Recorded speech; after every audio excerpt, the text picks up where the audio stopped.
Assalamualaikum warahmatullahi wabarakatuh. Halo semuanya. Kami dari Politeknik Negeri Media Kreatif Jakarta dari program studi penyiaran kelas 1C ingin mempresentasikan mengenai politik Islam dari mata kuliah Pendidikan Agama Islam. Saya Ulia Aisyah Putri. Saya Ulandayanti. Saya Distina. Saya Jaka juga. Dan juga selanjutnya video mengenai politik Islam. Mari kita mulai presentasi kali ini.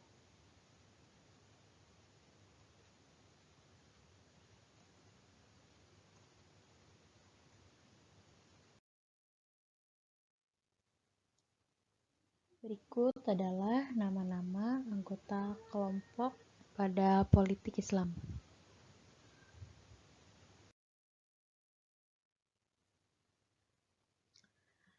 Dan materi yang akan kita bahas pada politik Islam adalah sebagai berikut.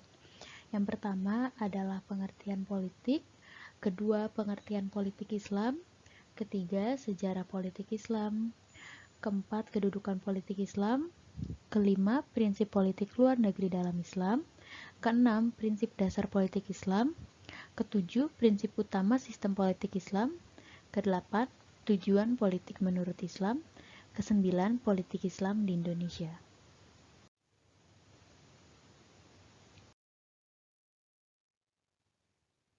Yang pertama, pengertian politik.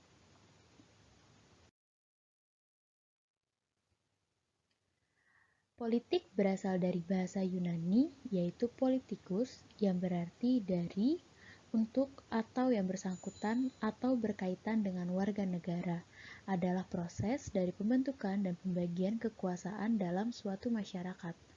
Di antara lain, politik ini berwujud proses pembuatan keputusan atau tindakan dari suatu kelompok individu untuk mengenai suatu masalah, khususnya dalam masyarakat atau suatu negara. Definisi dari politik ini juga bisa diartikan sebagai suatu seni dan ilmu untuk meraih sebuah kekuasaan, baik itu secara konstitusional maupun non-konstitusional.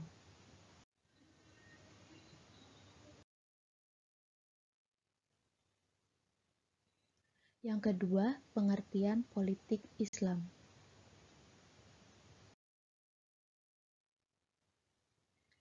Menurut Muhammad Diyahuddin Rais, Islam bukanlah semata agama, namun juga merupakan sistem politik.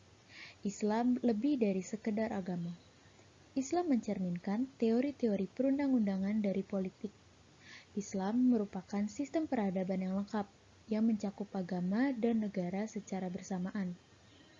Nabi Muhammad adalah seorang politikus yang bijaksana. Di Madinah, beliau membangun negara Islam yang pertama dan meletakkan prinsip-prinsip utama undang-undang Islam. Nabi Muhammad pada waktu yang sama menjadi kepala agama dan kepala negara. Politik itu identik dengan siasah, yang secara pembahasannya artinya mengatur. Dalam fikih, siasah meliputi yang pertama, siasah dusturiyah, yaitu tata negara dalam Islam. Kedua, siasah dauliyah, yaitu politik yang mengatur hubungan antara satu negara Islam lainnya. Ketiga, siasah maliyah, yaitu sistem ekonomi negara. Kedaulatan berarti kekuasaan tertinggi yang dapat mempersatukan kekuatan-kekuatan dan aliran-aliran yang berbeda di masyarakat. Dalam konsep Islam, kekuasaan tertinggi adalah Allah. Kekuasaan dan kehendak Allah tertuang dalam Al-Quran dan Sunnah Rasul. Oleh karena itu, penguasa tidaklah memiliki kekuasaan mutlak. Ia hanyalah wakil atau khalifah Allah di muka bumi yang berfungsi untuk membumikan sifat-sifat Allah dalam kehidupan nyata. Di samping itu, kekuasaan adalah amanah Allah yang diberikan kepada orang-orang yang berhak memilikinya. Pemegang amanah haruslah menggunakan kekuasaan itu dengan sebaik-baiknya, sesuai dengan prinsip-prinsip dasar yang telah ditetapkan Al-Quran dan Sunnah Rasul.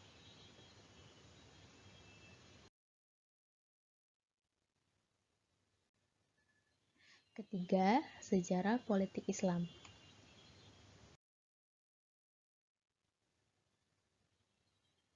Asal mula Islam sebagai gerakan politik telah dimulai sejak zaman Nabi Muhammad pada tahun 622 Masehi sebagai pengakuan atas klaim kenabiannya.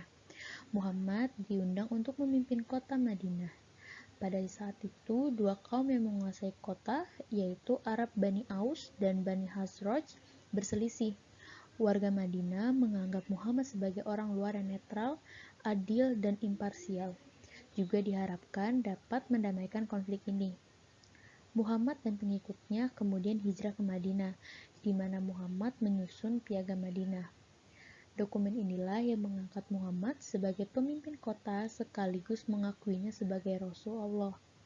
Hukum yang diterapkan Muhammad pada saat berkuasa berdasarkan Quran dan Sunnah atau perilaku yang dicontohkan Muhammad yang kemudian dianggap kaum muslim sebagai syariah atau hukum Islam yang kini ingin ditegakkan oleh gerakan Islam hingga kini. Muhammad mendapatkan banyak pengikut dan membentuk tentara. Pengaruhnya kemudian meluas dan menaklukkan kota asalnya yaitu Mekah dan kemudian menyebar ke seluruh jazirah Arab berkat kombinasi diplomasi dan penaklukan militer.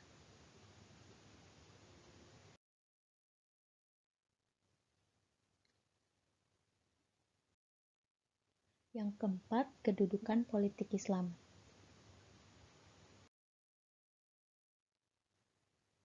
Kedudukan politik Islam terdapat tiga pendapat di kalangan pemikir Muslim tentang kedudukan politik Islam dalam syariat. Dalam kedudukan politik Islam terdapat tiga pendapat di kalangan pemikir Muslim. Yang pertama, kelompok yang menyatakan bahwa Islam adalah suatu agama yang serba lengkap. Di dalamnya terdapat pula antara lain sistem ketatanegaraan atau politik. Kemudian lahir sebuah istilah yang disebut dengan fikih siasah, yaitu sistem ketatanegaraan dalam Islam yang merupakan bagian integral dari ajaran Islam. Lebih jauh lagi, kelompok ini berpendapat bahwa sistem ketatanegaraan yang harus diteladani adalah sistem yang telah dilaksanakan oleh Nabi Muhammad dan oleh para khulafa al-Rasyidin, yaitu sistem khilafah. Kedua, kelompok yang berpendirian bahwa Islam adalah agama dalam pengertian barat, artinya agama tidak ada hubungannya dengan kenegaraan. Menurut aliran ini, Nabi Muhammad hanyalah seorang rasul, seperti rasul-rasul yang lain bertugas menyampaikan risalah Tuhan kepada segenap alam. Nabi tidak bertugas untuk mendirikan dan memimpin suatu negara. Yang ketiga, menolak bahwa Islam adalah agama yang serba lengkap yang terdapat di dalamnya segala sistem ketatanegaraan, tetapi juga menolak pendapat bahwa Islam sebagaimana pandangan Barat yang hanya mengatur hubungan manusia dengan Tuhan. Aliran ini berpendirian bahwa dalam Islam tidak terdapat sistem ketatanegaraan, tetapi terdapat seperangkat tata nilai etika bagi kehidupan bernegara. Sejarah membuktikan bahwa Nabi, kecuali sebagai Rasul dan kepala agama, juga beliau adalah kepala negara. Nabi menguasai suatu wilayah yaitu Yastrib, yang kemudian menjadi Madinah Al-Munawwaroh sebagai wilayah kekuasaan Nabi sekaligus menjadi pusat pemerintahannya dengan Piagam Madinah sebagai aturan dasar kenegaraannya. Sepeninggal Nabi, kedudukan beliau sebagai kepala negara digantikan Abu Bakar yang merupakan hasil kesepakatan tokoh-tokoh sahabat.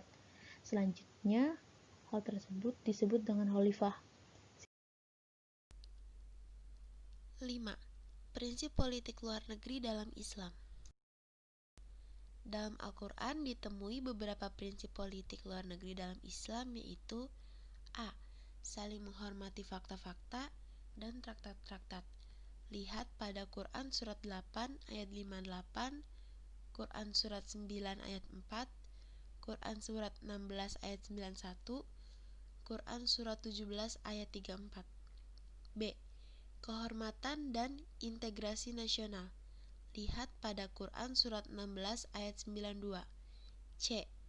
Keadilan universal atau internasional. Lihat pada Quran Surat 5 ayat 8. D. Menjaga perdamaian abadi. Lihat pada Quran Surat 5 ayat 61. E. menjaga kenetralan negara-negara lain, lihat pada Quran surat 4 ayat 89 dan 90. F. Larangan terhadap eksploitasi dan imperialis, lihat pada Quran surat 6 ayat 92. G. Memberikan perlindungan dan dukungan kepada orang-orang Islam yang hidup di negara, lihat pada Quran surat 8 ayat 72. H. Bersahabat dengan kekuasaan-kekuasaan netral, lihat pada Quran surat 60 ayat 8 dan 9. I. Kehormatan dalam hubungan internasional, lihat Quran surat 55 ayat 60. J. Persamaan keadilan untuk para penyerang, lihat Quran surat 2 ayat 195, Quran surat 16 ayat 126, dan Quran surat 42 ayat 40.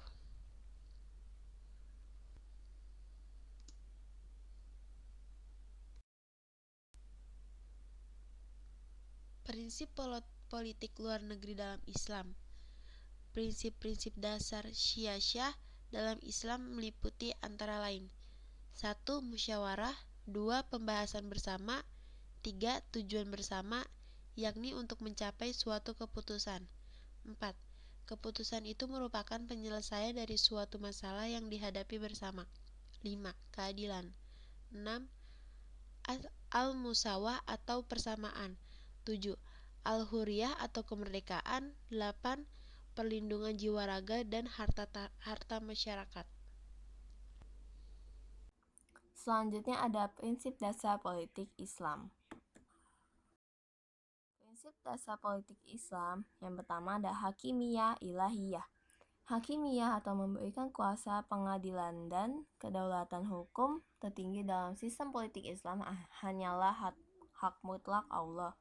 Hakimiyah ilahiyah membawa arti bahwa kepada sistem politik Islam ialah tauhid kepada Allah di segi rububiyah dan uluhiyah.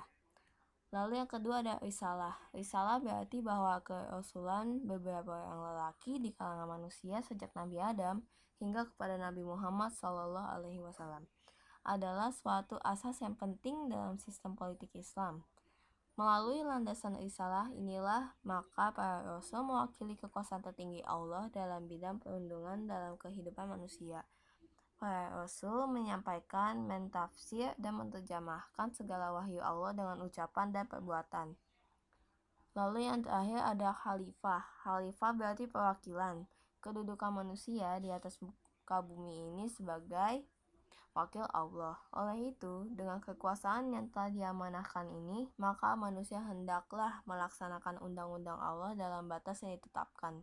Di atas landasan ini, maka manusia bukanlah penguasa atau pemilik tetap, tetapi hanyalah khalifah atau wakil Allah yang menjadi pemilik yang sebenar. 7. Prinsip utama sistem politik Islam. 1. Musyawarah. Asas musyawarah yang paling utama adalah berkenan dengan pemilihan ketua negara dan orang-orang yang akan menjawab tugas-tugas utama dalam pentadbiran ummah. Asas musyawarah yang kedua adalah berkenan dengan penentuan jalan dan cara pelaksanaan undang-undang yang telah dimaktubkan di dalam Al-Quran dan As-Sunnah. Asas musyawarah yang seterusnya ialah berkenan dengan jalan-jalan bagi menentukan perkara-perkara baru yang timbul di dalangan ummah melalui proses ijtihad.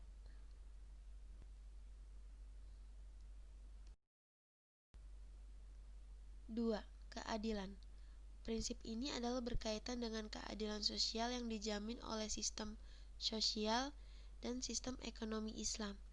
Dalam pelaksanaannya yang luas, prinsip keadilan yang terkandung dalam sistem politik Islam meliputi dan merangkumi segala jenis perhubungan yang berlaku dalam kehidupan manusia, termasuk keadilan di antara rakyat dan pemerintah, di antara dua pihak yang bersengketa, dan di hadap pihak pengadilan, di antara pasangan suami istri, dan di antara ibu, bapak, dan anak-anaknya. 3. Kebebasan.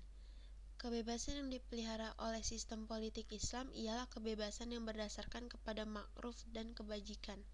Menegakkan prinsip kebebasan yang sebenarnya adalah tujuan terpenting bagi sistem politik dan pemerintahan Islam serta menjadi asas-asas yang utama bagi undang-undang perlembagaan negara Islam.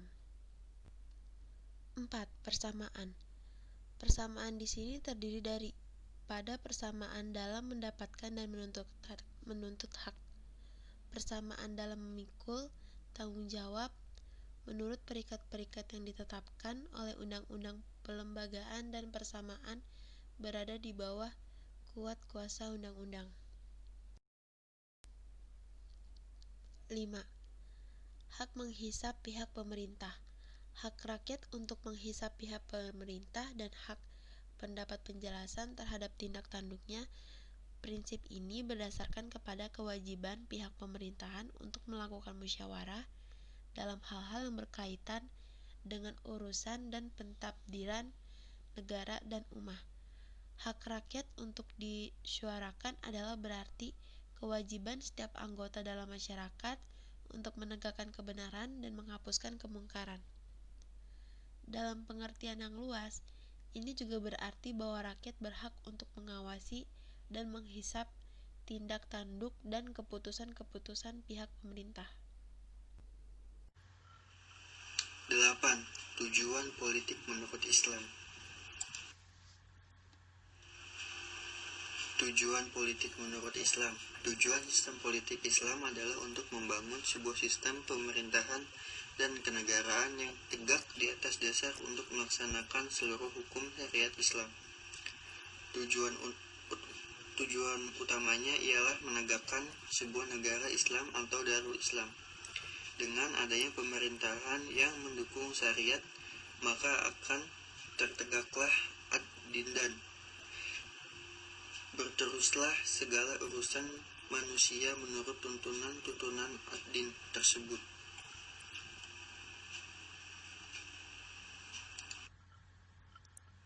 Tujuan politik menurut Islam. Para fuqaha Islam telah menggariskan 10 perkara penting sebagai tujuan kepada sistem politik dan pemerintahan Islam. Yang pertama, memelihara keimanan menurut prinsip-prinsip yang telah disepakati oleh ulama salaf daripada kalangan umat Islam. Yang kedua, melaksanakan proses pengadilan di kalangan rakyat dan menyelesaikan masalah di kalangan orang-orang yang berselisih. Dan ketiga, menjaga keamanan daerah-daerah Islam agar manusia dapat hidup dalam keadaan aman dan damai.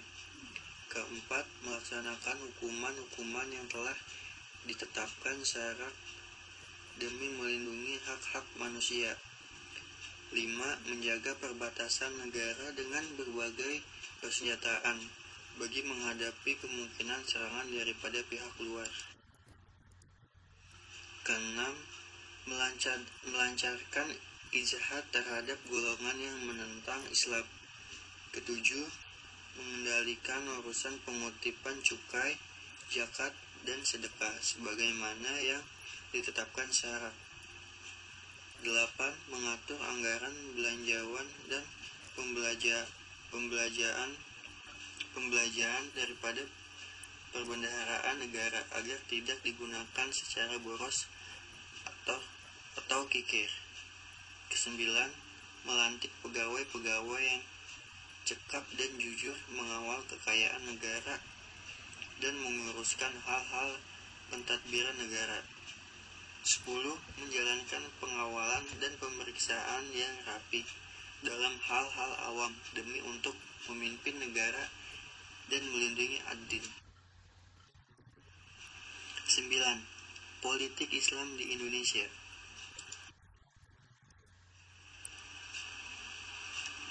Politik Islam di Indonesia. Secara historis, politik Islam di Indonesia mengalami pasang dan surut. Pada masa menjelang kemerdekaan sampai Orde Lama adalah masa pertarungan ideologi. Di periode awal Orde Baru bisa dikatakan politik Islam berada di luar arena kekuasaan. Baru pada era 1980-an Orde Baru mulai merangkul Muslim. Di era reformasi, barulah politik Islam mulai mendapat tempat diinginkan di kancah perpolitikan nasional.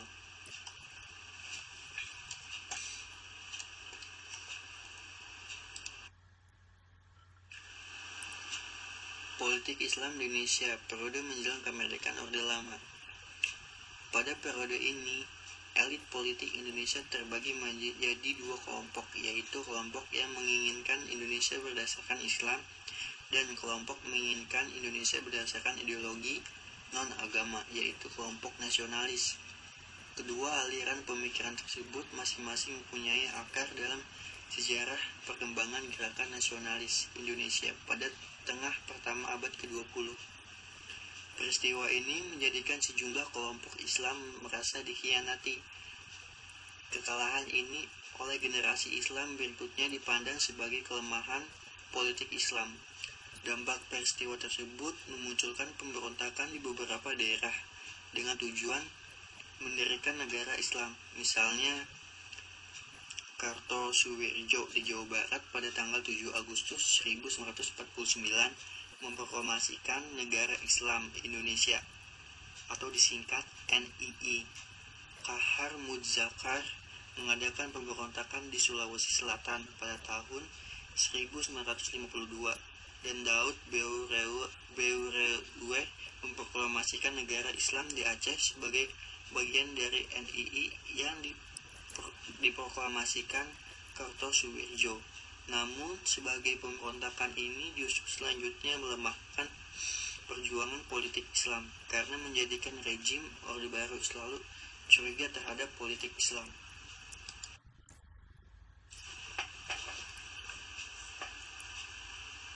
Politik Islam di Indonesia periode Orde Baru. Islamfobia di kalangan pemerintah Orde Baru oleh beberapa tokoh Islam diduga menjadi sebab kuatnya pengaruh sebagai think tank CSIS dalam merumuskan kebijakan pemerintahan terhadap Islam. Menguatnya militansi politik Islam pasca G30S PKI 1965 mampu menyatukan gerakan politik Ali Muertopo dengan elit Katolik Cina. Pada tahun 1950-an, ini merupakan rujuknya pemerintah dengan kelompok Islam yang ditandai dengan semakin akomodatifnya pemerintah terhadap kepentingan Islam. Sikap akomodatif pemerintah ini ditunjukkan dengan berlakunya dua undang-undang pada tahun 1989, yaitu Undang-Undang Peradilan Agama dan Sistem Pendidikan Nasional. Di antara kebijakan pemerintah yang mengadopsi aspirasi umat Islam misalnya diizinkannya penggunaan jilbab, di mana sebelumnya terjadi pelarangan berdasarkan SK Dirjen Dikdesmen nomor 052 C Cap D 1982 setelah pemilu 1992. Menteri-menteri Kristen yang mengendalikan Departemen Keuangan diganti dengan menteri-menteri Muslim yang punya hubungan dengan ICMI. Pada tahun 1993, SDSB ditutup atas desakan dari umat Islam untuk meyakinkan komitmennya terhadap Islam. Maka pada tahun 1991, Soeharto dan keluarga naik haji ke Mekah.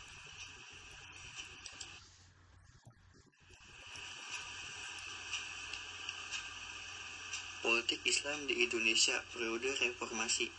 Pada masa ini, politik Islam boleh dikatakan mencapai titik pijak yang sangat kuat. Kebangkitan politik Islam ditandai oleh beberapa fenomena yang hampir tidak muncul ke permukaan pada masa Orde Baru. Era ini muncul gairah pembentukan partai politik berbasis Islam. Menjelang pemilu 1999, sudah terdapat 35 buah partai Islam yang mendaftarkan diri ke Departemen Kehakiman. Setelah diadakan seleksi oleh tim tim 11 yang lolos sebagai kontestan pemilu 1999 sebanyak 20 partai Islam dari 48 partai politik. Kini sejak reformasi telah 4 kali pemilu diselenggarakan. Partai-partai berbasis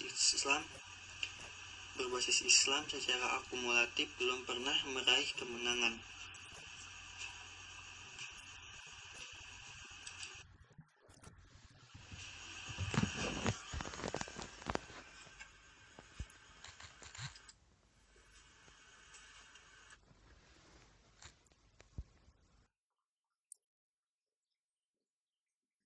Ini hasil presentasi dari kami. Apabila ada kesalahan, mohon dimaafkan. Terima kasih.